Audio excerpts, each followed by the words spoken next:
का जी होता रहा, यहां थोड़ी भूल हो जाती। जब भी हमें कुछ सुखद अनुभव होता है तो हम चाहते हैं फिर हो।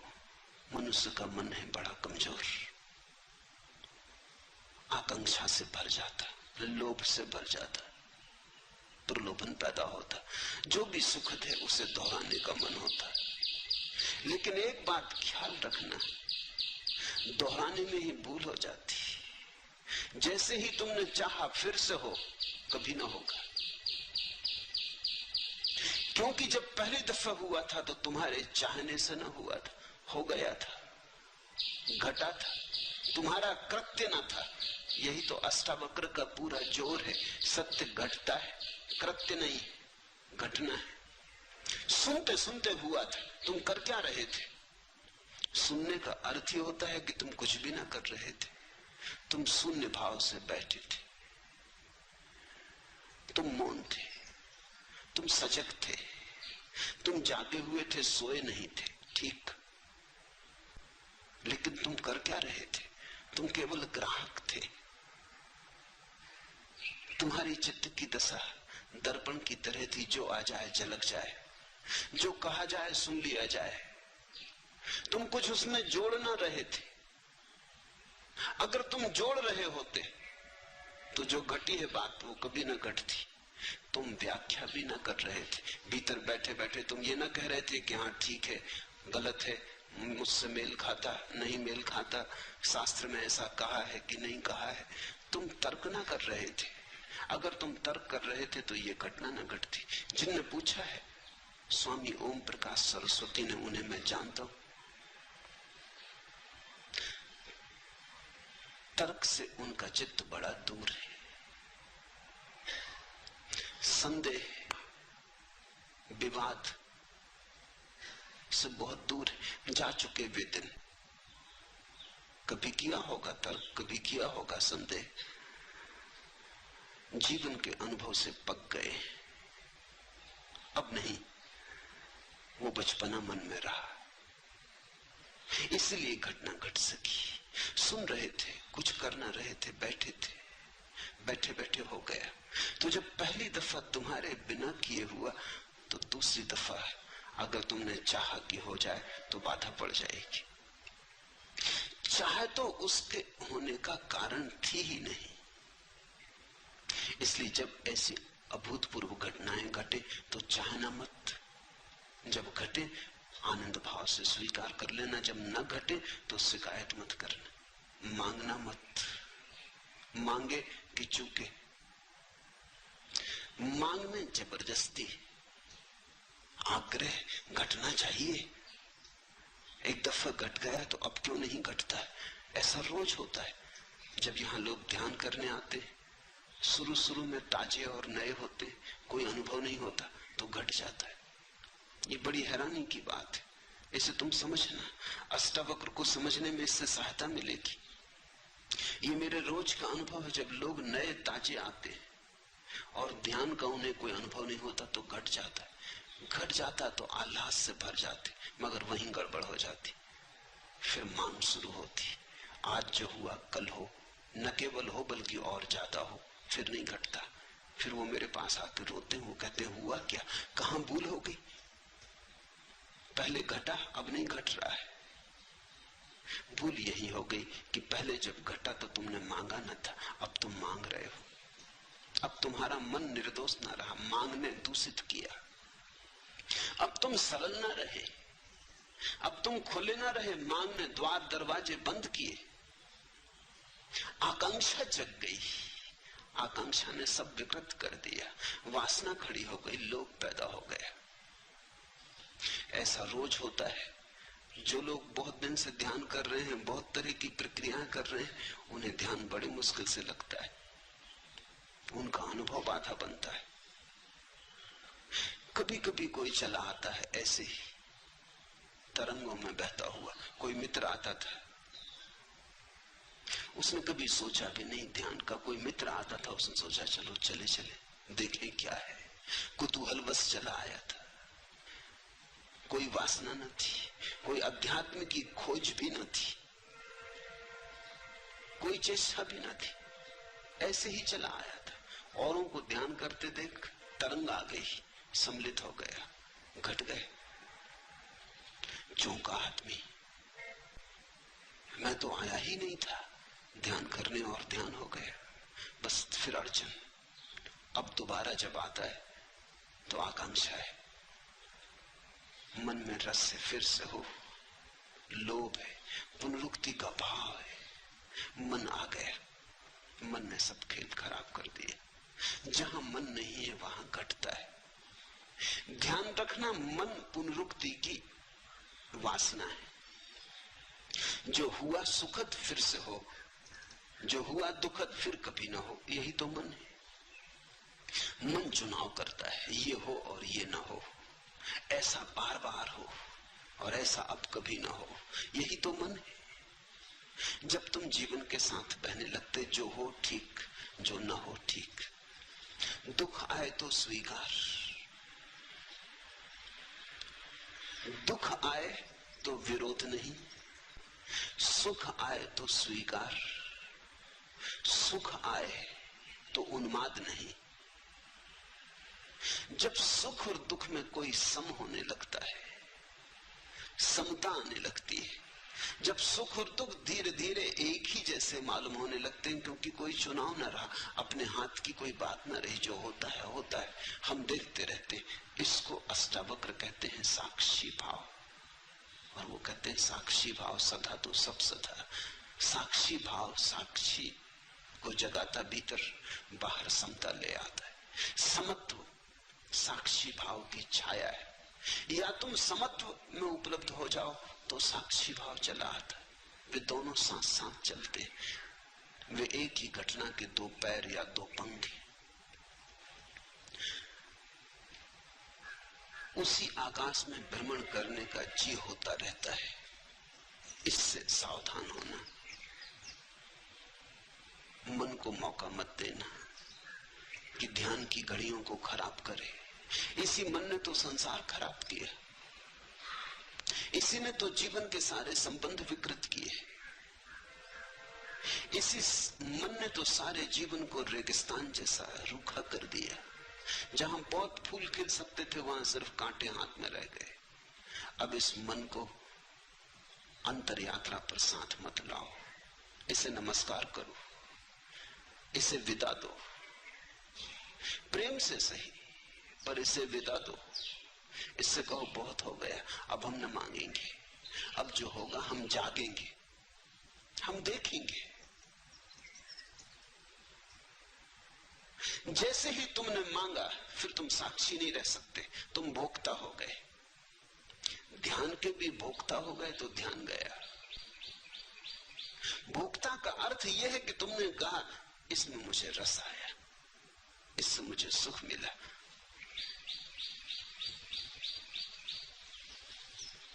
ज्ञान कर्म भक्ति में नहीं जानता, लेकिन अकेला होने पर इसी स्थिति में डूबे रहने का जी होता है।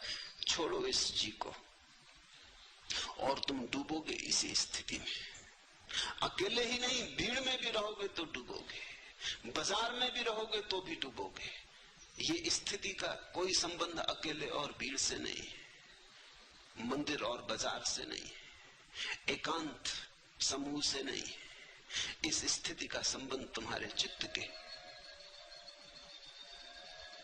शांत होने से, सम होने से। जहां भी शांति समता होगी ये घटना घटेगी, लेकिन तुम इसको मांगो मत, अन्यथा यही अशांति बन जाएगी, यही तनाव बन जाएगी। अष्टावक्र कहते अभी और यही। मांग तो सदा कल के लिए होती, मांग तो अभी और यही नहीं हो सकती। मांग का स्वभाव वर्तमान में नहीं ठहरता। मांग का अर्थ ही है हो, कल हो, घड़ी भर बाद हो, क्षण भर बाद हो। मांग अभी तो नहीं हो सकती। मांग के लिए तो समय चाहिए, थोड़ा ही सही पर समय चाहिए, और भविष्य है नहीं। जो नहीं है उसी का नाम भविष्य, जो है उसका नाम वर्तमान है। वर्तमान और मांग का कोई संबंध नहीं होता। जब तुम वर्तमान में होगे तो पाओगे कोई मांग नहीं, और तब घटेगी ये घटना। जब इसे घटाने का जीना रहेगा तब ये खूब घटेगी। इस पहेली को ठीक से समझ लो, इस पहेली का एक एक कोना पहचान लो। जिस दिन तुम कुछ भी न मांगोगे उस दिन सब घटेगा।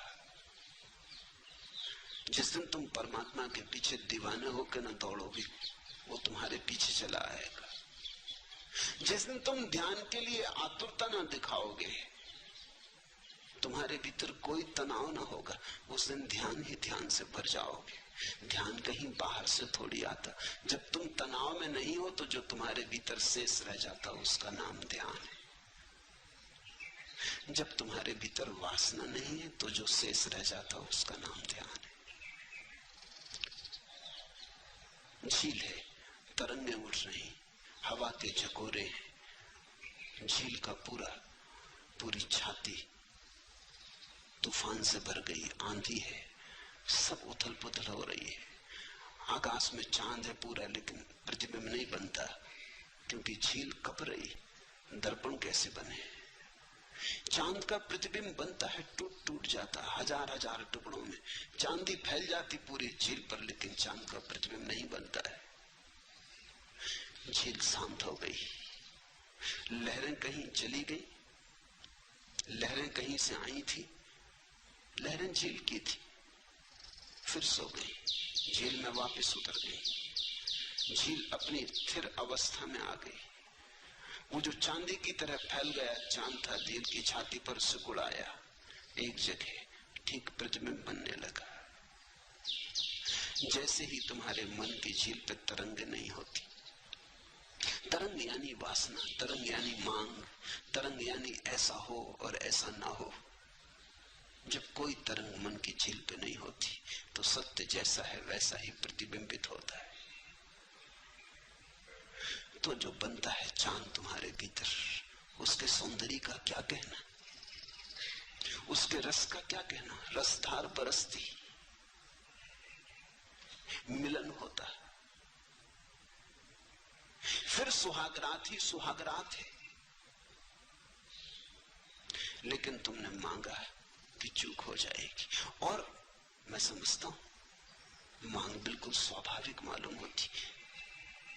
बड़ी अड़चन है, इतना सुख मिलता है ऐसी घड़ियों में कि कैसे बचे न मांगने से। मानवीय है, मैं ये नहीं कहता कि तुमने कुछ बड़ी अमानवीय भूल की, बिल्कुल मानवीय भूल है। कभी जब क्षण भर को झरोखा खुल जाता है और आकाश बहता है तुमने, कभी क्षण भर को जब अंधेरा टूटता है और किरणें उतरती, तो असंभव है, करीब करीब असंभव है कि इसे न मांगो, लेकिन ये असंभव सीखना पड़ेगा। आज सीखो, कल सीखो, परसों सीखो, मगर सीखना पड़ेगा। जितनी जल्दी सीखो उतना उचित। अभी तैयार हो जाओ तो अभी घटना घटने को देर नहीं है। जरा भी क्षण भर की प्रतीक्षा करने की जरूरत नहीं। इसी स्थिति में डूबे रहने का जी होता, ये स्थिति घटेगी, इसका तुम्हारे चित्त से कुछ लेना देना नहीं है। इसलिए तुम अपने चित्त को पीछे छोड़ो।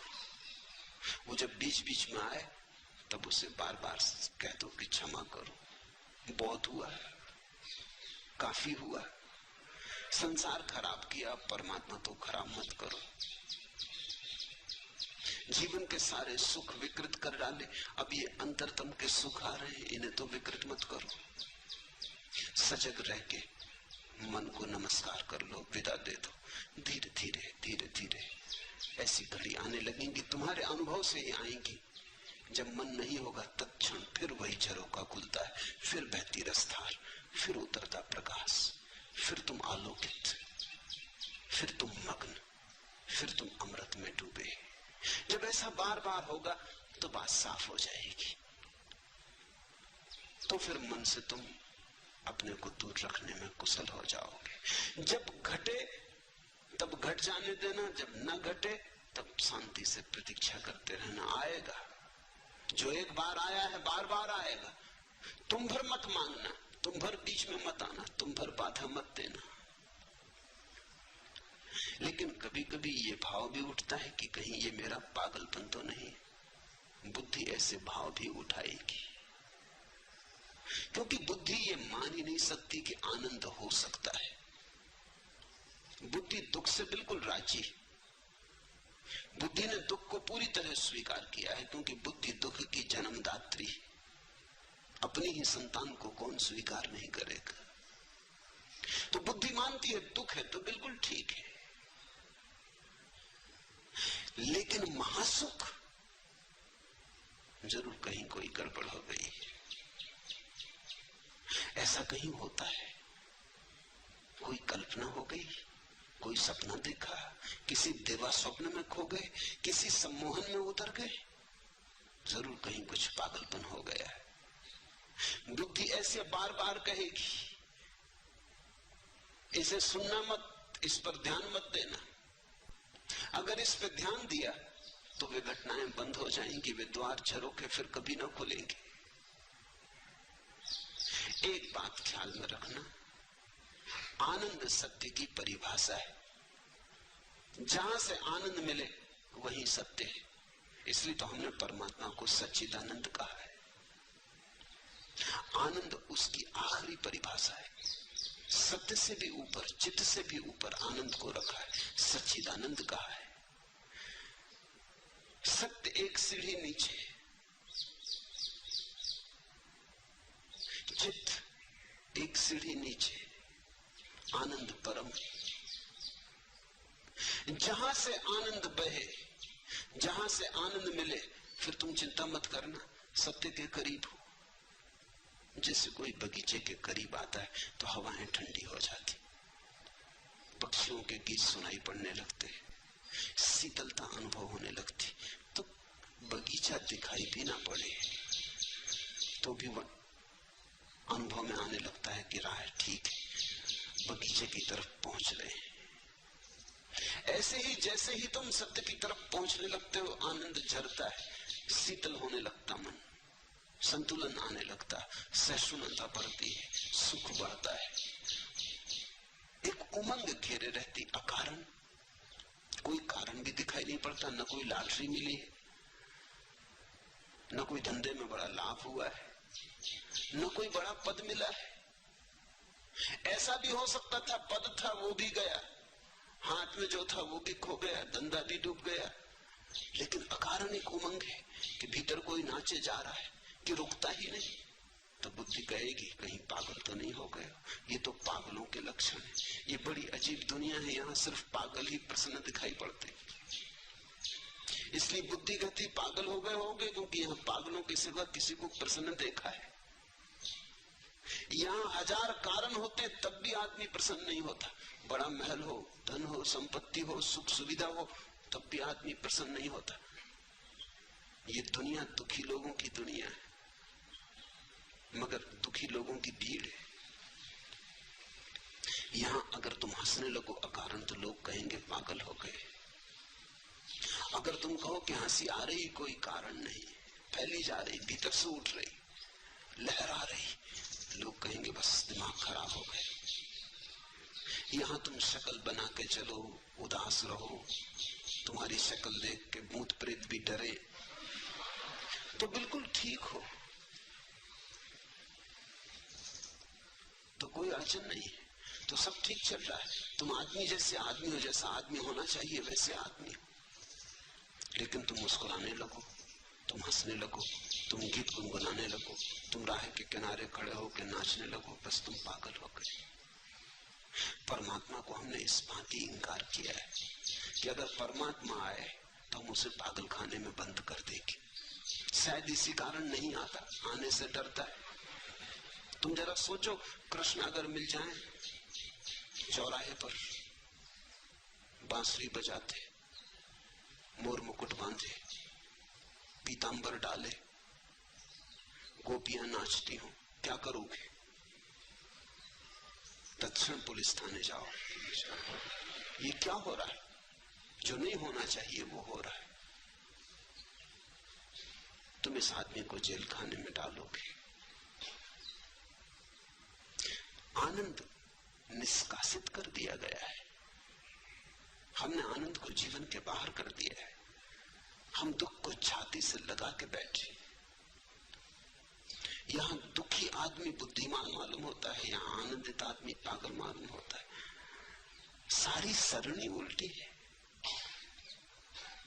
तो स्वाभाविक है, जीवन भर जिसको तुमने बुद्धिमानी समझा है, आज अचानक अगर खोने लगेगी, फिसलने लगेगी, अगर आज अचानक नींव उखड़ने लगेगी तुम्हारी तथाकथित बुद्धिमानी की, और अचानक झांकने लगेगी प्रसन्नता अकारण। ख्याल रखना, पागलपन का मतलब यह होता है अकारण प्रसन्न।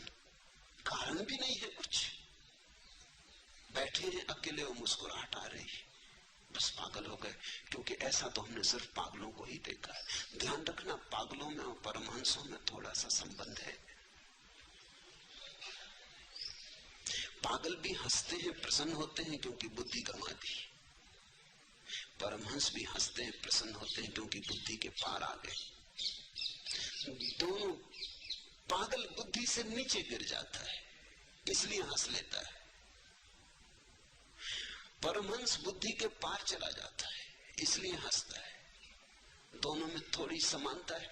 पागल और परमहंस में एक बात समान है कि दोनों ने बुद्धि गंवाई। एक ने होशपूर्वक गंवाई है, एक ने बेहोशी में गंवाई है। इसलिए फर्क बहुत है, जमीन आसमान जितना फर्क है, लेकिन फिर भी एक समानता है। इसलिए कभी कभी तुम्हें पागल में परमहंस दिखाई पड़ेगा, और कभी कभी पागल में परमहंस, और कभी कभी परमहंस में पागल। तो भूल चूक हो जाती। पश्चिम के पागल खानों में ऐसे बहुत से लोग बंद हैं जो पागल नहीं है। अभी वहां बड़ी क्रांति चलती इसके संबंध में। कुछ मनोवैज्ञानिक, विशेषकर R.D. लैंग,